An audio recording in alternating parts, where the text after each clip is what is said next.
Donc, bonjour, Philippe Castel de la CNR, chef de projet sur la réalisation des petites centrales hydroélectriques avec les passes à poissons qui y sont associés. Bonjour, Pascal Roche, donc je suis basé à la direction régionale Auvergne-Rhône-Alpes et comme j'ai dit tout à l'heure, responsable d'une unité de bassin Rhône-Méditerranée pour coordonner les avis de l'OFB sur l'ensemble de l'axe Rhône. Donc en introduction, je vais apporter quelques précisions. Donc c'est des ouvrages qui concernent les tronçons classés liste 2. Donc ça concerne une mise en conformité pour assurer la continuité écologique. La présentation qu'on va vous faire, elle s'appuie sur les études réalisées pour la conception de la passe à poissons de Valabrègue, qui est associée à la PCH, et sur la phase travaux de la passe à poissons de Louvèze. Voilà, et on va s'attacher à vous présenter sur chacune des grandes phases quels sont les enjeux et comment, avec la concertation qu'on a eue sur les aspects techniques avec l'OFB, eh ben, on a pu avancer.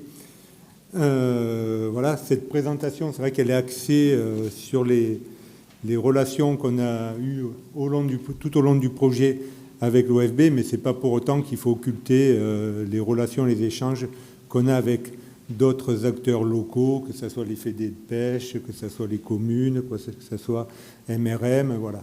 Mais là, c'est vrai qu'on a fait un focus sur la partie technique de réalisation des ouvrages. Alors, donc je vais préciser en fait le rôle général de l'OFB dans ce genre de projet. Donc l'OFB a une mission de conseil auprès des services de l'État, des services instructeurs qui instruisent ces dossiers, notamment des dispositifs de continuité. Dans beaucoup de cas, on donne un avis une fois que le dossier est déposé à l'instruction.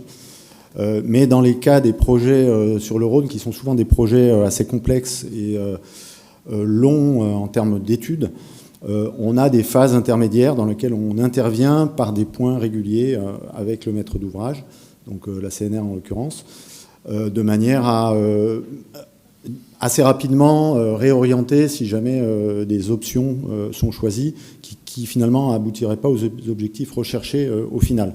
Ça évite d'intervenir seulement à la fin, parce que là on prendrait beaucoup de retard sur la réalisation des projets et il y aurait aussi du temps et de l'argent qui serait gaspillé.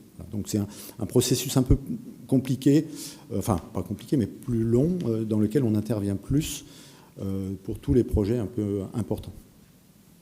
Et puis on a aussi un rôle, une fois que le projet est en œuvre, est en travaux, hein, donc on fait des visites sur les chantiers avec le maître d'ouvrage pour vérifier qu'il n'y a pas des erreurs ou pour parler de problèmes, mais on en parlera tout à l'heure.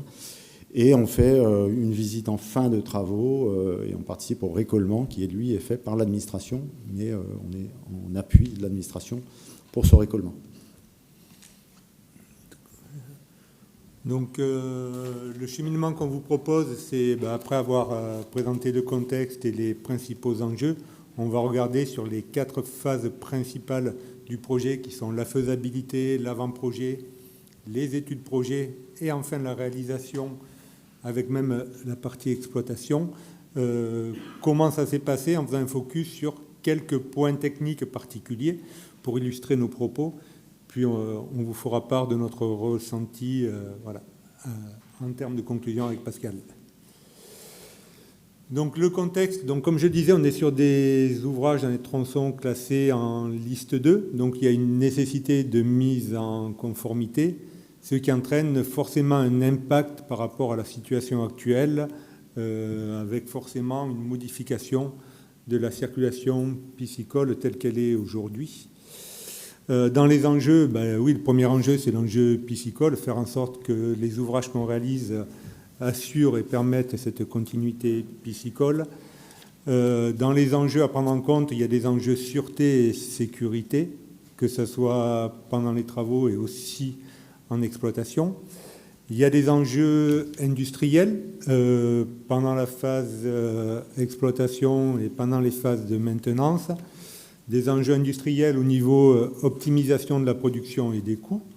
L'objectif étant de réaliser les ouvrages au meilleur coût et minimiser l'impact sur la production de la centrale principale, des enjeux locaux et nationaux en fonction des différents sites, des contraintes, et notamment des contraintes terrain et géotechniques qui, on le verra tout à l'heure, ont un impact fort sur les choix techniques qu'on réalise.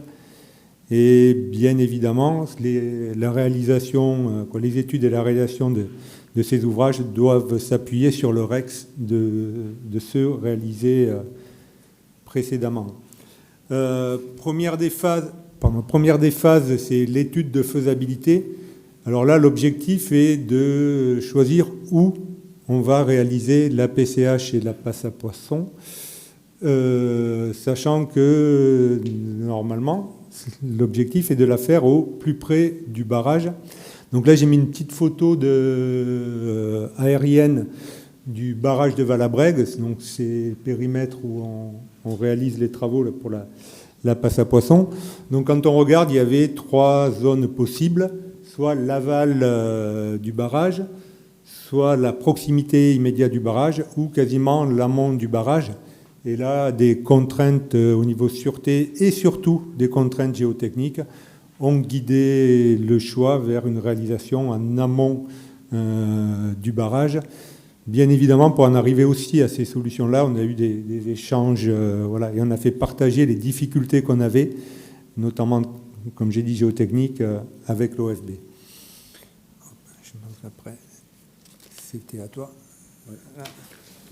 Quand on parlait de l'amont du barrage, c'est pas l'amont sur le Rhône, parce que le Gardon arrive en rive gauche, et donc on peut revenir peut-être, hein, voilà. Juste voilà, sur le bras qui arrive à gauche, c'est le Gardon. Hein. Donc là, l'idée... Vous avez le Gardon, voilà. le seuil de compte avec une passe à poisson, on verra pas. Et donc on a le Rhône, le barrage, le canal usinier et le Vieux-Rhône. Ok.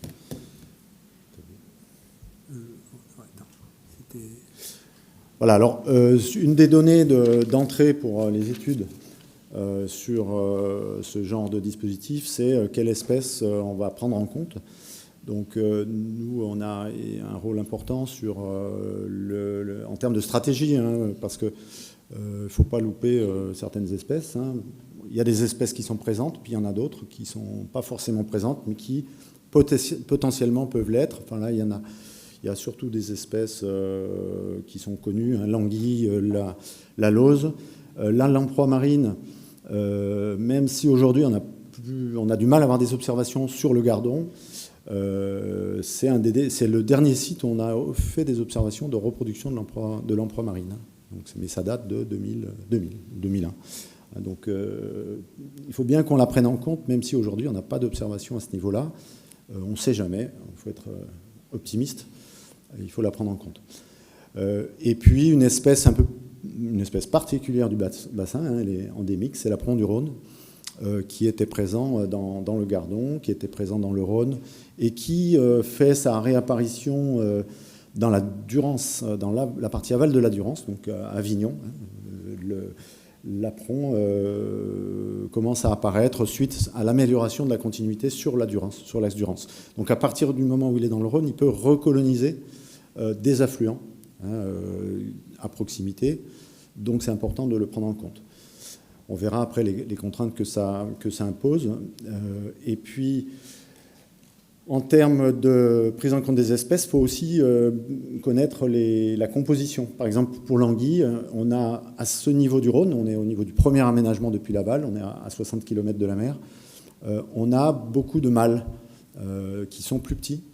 Et donc, les mâles matures à un âge inférieur, hein, ils sont plus jeunes quand ils maturent, ils sont plus petits, donc on a des mâles d'une cinquantaine de centimètres. Donc il faut qu'au niveau des grilles de la petite centrale hydroélectrique qui va être construite en même temps que que les dispositifs de continuité, on protège correctement ces mâles, alors que sur les petites centrales hydroélectriques qui ont été construites ou qui vont encore être construites plus à l'amont, on est essentiellement sur des femelles avec des tailles de plus de 70 cm, sur lesquelles on a un espacement de barreaux à 20 mm qui est suffisant. Donc c'est un cas un peu particulier sur le Rhône. Ça va être la seule centrale qui va être avec des espacements de barreaux de 15 mm. C'est une contrainte en termes d'exploitation, un peu plus qu'une grille à 20 mm. Donc là, la solution, c'est d'une part de mettre des profils de barreaux adaptés en forme de gouttes d'eau, parce que les bois qui se coincent passent beaucoup plus facilement que sur un barreau plat, qu'entre des barreaux plats. Après, c'est des critères de dimensionnement, d'inclinaison, des choses comme ça. On reviendra là-dessus. Et juste pour compléter, illustrer ce que disait Pascal, c'est vrai que quand nous, on nous a affiché, voilà, il faut des barreaux de grille espacés de 15 mm, forcément, côté exploitant, on est un peu inquiet par rapport à l'impact que ça peut avoir sur l'exploitation d'un aménagement. Et à travers les échanges techniques qu'on avait pu avoir avec l'OFB et des partages d'expérience, on a trouvé la solution de profils de barreaux adaptés qui permettent et qui permettront, du coup on l'espère, d'assurer un dégrillage correct de la centrale. Dans les études avant-projet, après les espèces, ce qu'on doit regarder, c'est l'implantation, ou plutôt l'orientation, vu que l'implantation, on l'a décidé avant, c'était en amont du barrage, comme je le disais. Là, c'était l'orientation, quel angle devait avoir la PCH voilà, entre le Rhône et le Gardon, sachant que l'objectif était de ne pas perturber ou minimiser l'impact sur la passe à poisson qui est sur le seuil de Comte, qui est en amont, et que la PCH, la restitution du débit turbiné par la centrale, devait avoir un attrait pour la passe à poisson. Côté amont, il y avait aussi des problématiques de bois qui pouvaient être amenées au niveau de la PCH. Et enfin, si côté aval aussi, ce qu'on voulait regarder, c'est que le rejet n'impacte pas la berge rive droite du Gardon. Donc là, à travers différents modèles numériques réalisés, il y en a une petite copie d'écran qui vous est présentée, et à travers les différents échanges qu'on a pu avoir, on a trouvé, je dirais, le bon angle d'orientation de la PCH qui permettra de répondre à tous les objectifs énoncés précédemment. Comme on le voit sur la frise d'en haut, il y a différentes étapes du projet, de la faisabilité jusqu'aux travaux, mais chaque étape est très importante et les conclusions de chaque étape sont très importantes parce qu'elles sont des données acquises pour l'étape d'après. Typiquement, les données que l'on a, qui ressortent de l'étude d'avant-projet, c'est celles qui vont nous permettre de préparer le dossier pour l'instruction du projet, donc qui serviront à l'étude d'impact et à l'instruction. Donc c'est important pour nous qu'à ce stade-là, les choix techniques qui sont faits ne soient plus remis en cause après, parce que sinon on repartirait de zéro. D'où l'intérêt des échanges comme techniques que l'on peut avoir et solliciter l'OFB avant qu'ils remettent un avis final à la fin du projet, où ça serait peut-être plus compliqué d'apporter des corrections. Alors là, juste un mot sur la dévalaison à la suite de ce que je disais tout à l'heure. L'OFB, mais déjà avant l'AFB, l'ONEMA, je ne vais pas vous faire tout l'historique, il y avait le CSP aussi avant, on travaillait notamment avec le pôle de Toulouse, avec l'Institut de mécanique des fluides, sur justement les solutions pour améliorer la problématique, pour solutionner la problématique de dévalaison des poissons dans les turbines. Maintenant, on arrive à des choses qui sont assez bien dimensionnées, enfin connues en termes de dimensionnement. Donc ça permet déjà, en respectant ces règles de dimensionnement, d'avoir des ouvrages de protection devant les turbines qui sont efficaces, je parlais des grilles tout à l'heure, mais aussi en termes d'attractivité pour conduire les poissons vers un chenal de dévalaison qui au final est un tuyau à la fin qui se rejette dans le Rhône. Et tout ça, c'est un dimensionnement qui n'est pas très simple et qu'on a essayé, suite aux questions que nous posait la CNR, d'optimiser pour minimiser éventuellement des pertes, pour ne pas avoir forcément trop d'eau dans les exutoires, plus en tout cas qui n'était nécessaire. Et on a notamment, on est tombé d'accord sur le fait que comme le niveau amont du Rhône varie, parce que le CNR fait des petites éclusées pour valoriser l'énergie, on est à un moment à des niveaux très bas, et ça veut dire ou des niveaux très hauts, mais ça correspond à des périodes assez courtes. Donc on a convenu qu'il était possible d'avoir une marge un peu moins importante de fonctionnement. Donc c'est un exemple de choses sur lesquelles, dans l'échange, on aboutit à des gains en termes de... alors c'est pas seulement des gains économiques, c'est important en termes d'énergie renouvelable aussi, puisqu'on impacte aussi la quantité d'énergie renouvelable produite pour un gain un gain écologique qui n'est pas forcément très important. Voilà, donc un des intérêts de ces discussions précises sur le dimensionnement. Donc voilà, dans la phase études pro, vraiment, on va encore un petit peu plus loin dans le dimensionnement et dans la conception. Donc comme disait Pascal, on a regardé la partie débit des exutoires, mais on avait aussi des questionnements sur l'entrée, la protection de l'entrée de la passe à poissons. La solution à privilégier, c'était l'absence de grille, quand on échangeait techniquement sur comment faire. Notre crainte à nous, c'était le fait de ne pas mettre de grille et que dans certaines conditions hydrauliques, au niveau du gardon, on se retrouve avec des bois qui viennent entraver l'entrée de la passe à poissons. Du coup, à travers nos échanges et partage d'expériences, on a trouvé, je pense, la bonne solution en disant on ne va pas mettre de grille, notamment pour des bas niveaux du gardon pour ne pas entraver la circulation des poissons. Et si finalement, avec l'expérience, lorsqu'il y a des gros coups d'eau, on s'aperçoit que pour des niveaux importants du gardon, on se retrouve à avoir des flottants qui rentrent dans la passe à poissons, on mettra une grille, voilà, mais qui ne protégera pas la totalité de l'entrée. Et comme on est dans la phase conception et que c'est à ce moment-là qu'il est important de penser à tout et de tout dimensionner, on a déjà convenu à ce stade-là, si on devait mettre une grille, comment on la mettrait, et ça nous permet, nous, dans la conception, de, par exemple, mettre déjà une partie des éléments qui seraient nécessaires pour fixer la grille. Voilà. Donc, on a cherché une solution qui réponde à tous nos besoins. Là, pareil, les solutions qu'on acte à ce niveau-là, pour nous, elles sont, entre guillemets, figées dans le marbre ou seront figées dans les contrats, parce que tous les choix techniques qu'on fait là, c'est ceux que l'on va retrouver dans le dossier de consultation des entreprises, et c'est ce qu'on va contractualiser avec les entreprises en termes de réalisation. Donc tout ce qu'on serait amené à modifier au-delà de cette étape-là du projet sera soit très compliqué à réaliser, soit très coûteux. Donc tout l'intérêt d'avoir bien calé tous les points de dimensionnement à ce niveau des études. Hop, en termes de réalisation, c'était toi, Pascal. Ah non, mise au point du marché, pardon, excuse-moi. Donc, comme je disais, ce qu'on a fait avant les études pro permettent de réaliser le dossier de consultation des entreprises, donc de consulter les entreprises. Et souvent, les entreprises, pour proposer leur meilleure offre, proposent des variantes.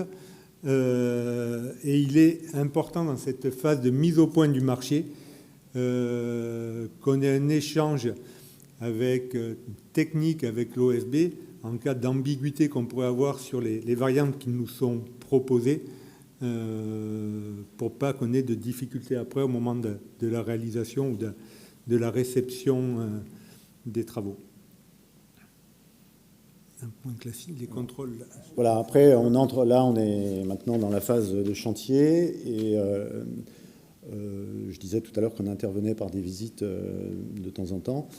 Les points classiques en fait du contrôle, c'est notamment pour ce type de passes qui sont des bassins successifs avec des fentes verticales, on a un fond rugueux pour prendre en compte les petites anguilles. qui ont besoin d'avoir des vitesses assez faibles. Donc la rugosité de fond ralentit les vitesses sur le fond et permet éventuellement un arrêt. Que les espèces peuvent s'arrêter. C'est quand même des passes sur 10 mètres de haut. Donc il y a beaucoup de bassins, c'est un trajet qui est long. Et on a des espèces comme l'apron du Rhône qui nagent vraiment plaquées au fond et qui ont besoin justement de ces rugosités. Donc nous, on s'assure que cette rugosité elle est bien faite parce que les entreprises, si les choses ne sont pas assez précises, et même quand les choses sont précises, on a des surprises. Donc on fait ces visites en cours de chantier. Puis on vérifie aussi classiquement est-ce que les fentes ont bien la bonne largeur. Et là, ça se joue à très peu. C'est vraiment, il faut que ça soit très précis parce que sur les hauteurs de ces bassins, en termes de débit, ça peut beaucoup jouer. Si on a 1 cm d'écart ou 2 cm d'écart, ça change après l'équilibre des jets et des chutes dans la passe. Donc, au cours du chantier, alors même si on pense avoir tout bien préparé en amont, l'entreprise, on peut se retrouver face à certaines difficultés de réalisation. Là, sur l'exemple de Louvèze, il me semble qu'il y a une des difficultés qui ont amené à revoir la position des cloisons. Et là aussi, dans ces cas-là, il est important, on est en plein travaux, on ne peut pas arrêter les travaux, on ne peut pas interrompre les travaux. Ça a un coût, tout arrêt de travaux a un coût, ça retarde aussi la mise en service de la passe à poissons.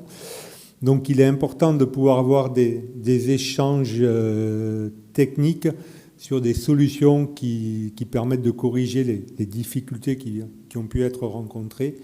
Et c'est ce qui a été fait sur la passe à poissons de Louvèze.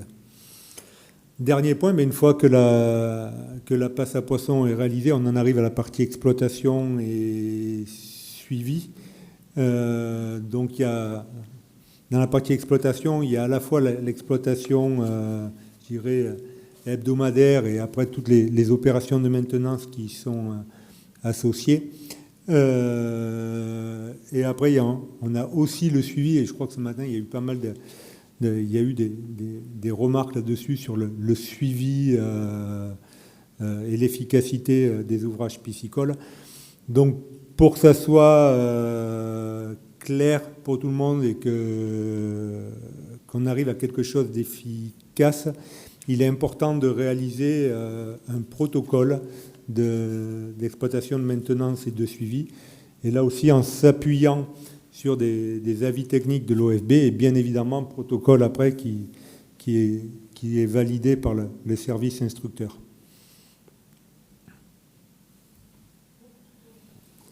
Donc on arrive à la conclusion. Alors, parmi les points forts, nous, OFB, on s'implique assez fortement, même si nos moyens sont plutôt à la baisse et les sollicitations plutôt à la hausse. Dans ces ouvrages-là, parce que après les ratés sont beaucoup plus difficiles à gérer que si on les avait traités au fur et à mesure, enfin si on avait été bien réactif sur les demandes. Donc c'est vraiment une stratégie gagnant-gagnant de s'impliquer, non pas en appui à une maîtrise d'ouvrage, mais bien à répondre à des questions pour éviter que des erreurs soient faites dans la conception. Alors, il y en a toujours des petites erreurs, heureusement. Enfin, heureusement qu'on arrive à quand même éliminer les plus grosses, mais globalement, ça se passe bien. Et ça a aussi l'intérêt de bien comprendre les contraintes de l'exploitant. C'est-à-dire que c'est pas la peine sur un projet, quand on arrive seulement à la fin, de demander des choses qui ne sont pas possibles puisque les contraintes de l'exploitant ne le permettent pas. Donc la bonne compréhension en fait, des contraintes d'exploitation permet de mieux répondre aux questions qui sont posées. Donc ça demande du temps, tout ça, ces échanges, mais en fait, on est vraiment gagnant par rapport à ça. Alors, je voudrais souligner la très bonne... la qualité des échanges qu'on a pu avoir avec la CNR au cours de ces projets, notamment dans les 2 exemples qu'on a là, qui permettent finalement d'aboutir à des projets où on est satisfait des 2 côtés. C'est-à-dire qu'on a connu d'autres projets où finalement on arrive à des solutions qui sont qui sont un peu entre les deux, pas satisfaisantes parce que justement on n'avait pas eu la possibilité de participer suffisamment en amont dans les échanges pour la conception. Donc, dans les points forts, c'est que ce mode de fonctionnement optimise les coûts en traitant tous les problèmes à la source et pas revenir sur ce qu'on a déjà réalisé. Alors c'est vrai, ce qui nous a aussi aidé, c'est tous les outils numériques, que ce soit des modèles de calcul comme on a pu voir, ou même des modèles de conception 3D des ouvrages. Ça aide à avoir une bonne représentation de l'ouvrage qu'on va construire et de détecter au cas certains problèmes. Par contre, il y a quand même des points de vigilance. Alors, je les note en point de vigilance, mais on n'a pas eu ces difficultés-là dans les deux projets que je vous ai présentés. Mais voilà, il faut être vigilant pour pas que ça arrive. Ce mode de fonctionnement nécessite une disponibilité, notamment de l'OFB et de l'ADREAL, mais une bonne disponibilité pour pouvoir répondre à tous nos questionnements, pour pouvoir échanger sur les points techniques. Si on ne veut pas bloquer les projets, parce qu'il faut avoir l'idée qu'on fait avancer en même temps le projet de réalisation ou d'étude de la PCH et celui de la passe à poisson. Donc si on bloque la passe à poisson, ou si on prend du retard sur les études, on impacte aussi celui de la PCH. Alors, à mon sens, ce n'est pas très chronophage, mais n'empêche qu'il faut avoir cette disponibilité-là et cette réactivité-là pour que ça fonctionne bien. L'autre point de vigilance, c'est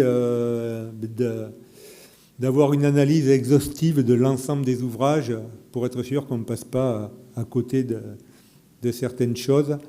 Et là aussi, je pense que les outils numériques, et notamment le modèle 3D, peut nous aider dans ce sens-là.